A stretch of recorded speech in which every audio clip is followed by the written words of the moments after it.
Hey guys, it's Scott with Scotty B Cards. In this video, I want to talk about the National and other missed opportunities in sports cards.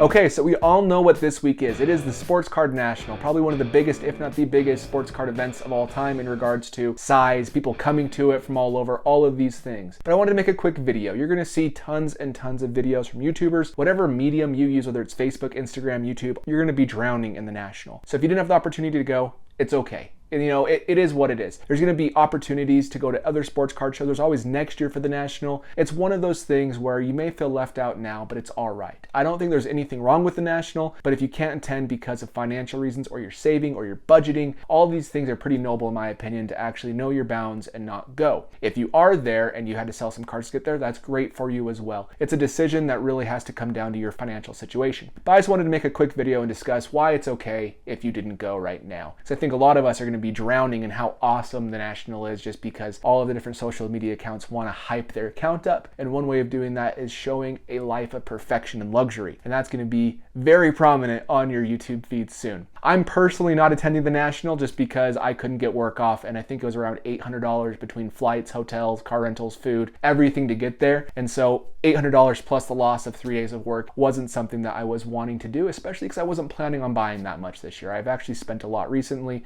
and so I didn't have all the financial funds that I wanted to actually spend on sports cards. So it is what it is. If you're fiscally responsible, sometimes things like that happen. And that's one reason why it's okay to miss the National. There's this big feeling of, you're missing out. FOMO. FOMO is the biggest driver in the sports card market. That's why if a player plays good, you see their prices skyrocket. If a player plays bad, people are dumping because they think it's the end of the world. It's a very emotional hobby. It's different than almost anything else. The stock market is also emotional, but a little bit less. People know that you leave the stock market untouched if you're looking for a long-term investment, unless you're day trading, of course, but that's not super common with the average person. But with sports cards, man, we watch in real time our players who we love and adore perform. And if they perform poorly, it is really easy to talk yourself into selling a card. So it's not just the National where people are getting left out or feeling left out. I just want to talk about a few other topics. The next one is like if you didn't actually buy into a player early enough. Let's say you love Juan Soto, but you didn't buy his Bowman Chrome autograph when it was $200 in a PSA 10, and you're kicking yourself. And so because you missed out, you want to like bash him on Instagram or whatever. It's one of those things where if you didn't buy into a player, it's okay.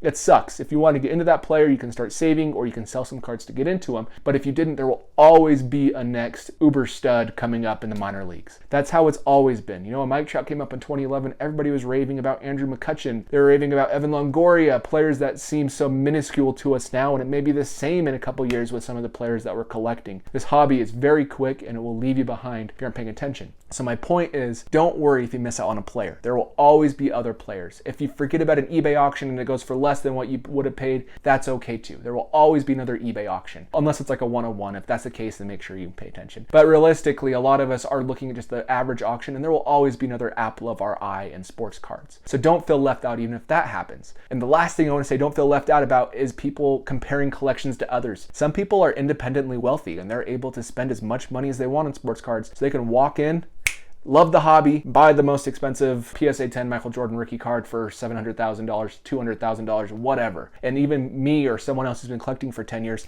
has never been to that point yet. That's okay too. There's no point in comparing yourself to others. This hobby is a marathon. It's not a sprint. If you're able to just to make small steps, small gains continuously, eventually you'll have a collection you really love. This is an investment hobby for some people, and it's just a pure collecting hobby for others. However you want to do it, if you're just consistent in making smart moves and being fiscally responsible and financially prepared and with a budget, you will get to a point where your actual collection is really good. My collection to some people may seem really impressive, but in comparison to others, it's really not. That's one of those things just where if you're consistently moving forward, that's how you get a collection that you're proud of. So I just wanted to make this video and say, if you missed out on the National and you feel really bad about not going, don't. It's one of those things, there'll always be another National. If you're worried about it, start saving now. You can save $100 a month for the next 12 months until July of next year. And if you can book your trip early enough, it'll be a lot more affordable. And on top of that, you'll be able to have enough money to buy a few extra cards. As long as you prepare for it, financially plan for it, it's not a big deal. But if you missed it this year, So did I. Feel free to shoot me a message on Instagram. Happy to talk. I'm not the fastest to respond, but it's always fun to chat with you guys. Other than that, if you want to subscribe or hit that subscribe button, I have some more fun videos coming out later this week and early next week. This Sunday, I have a video of all of the players that have a chance of making the Hall of Fame that are currently active and their best rookie card, and we'll dive into why each has a potential to get there. So it'll be a little bit more in depth of a video than this one. But overall, guys, appreciate you watching. Have a great week. If you're going to the National, let me know what you're picking up there and what you're enjoying. Other than that, I'll catch you in the next one. See you guys.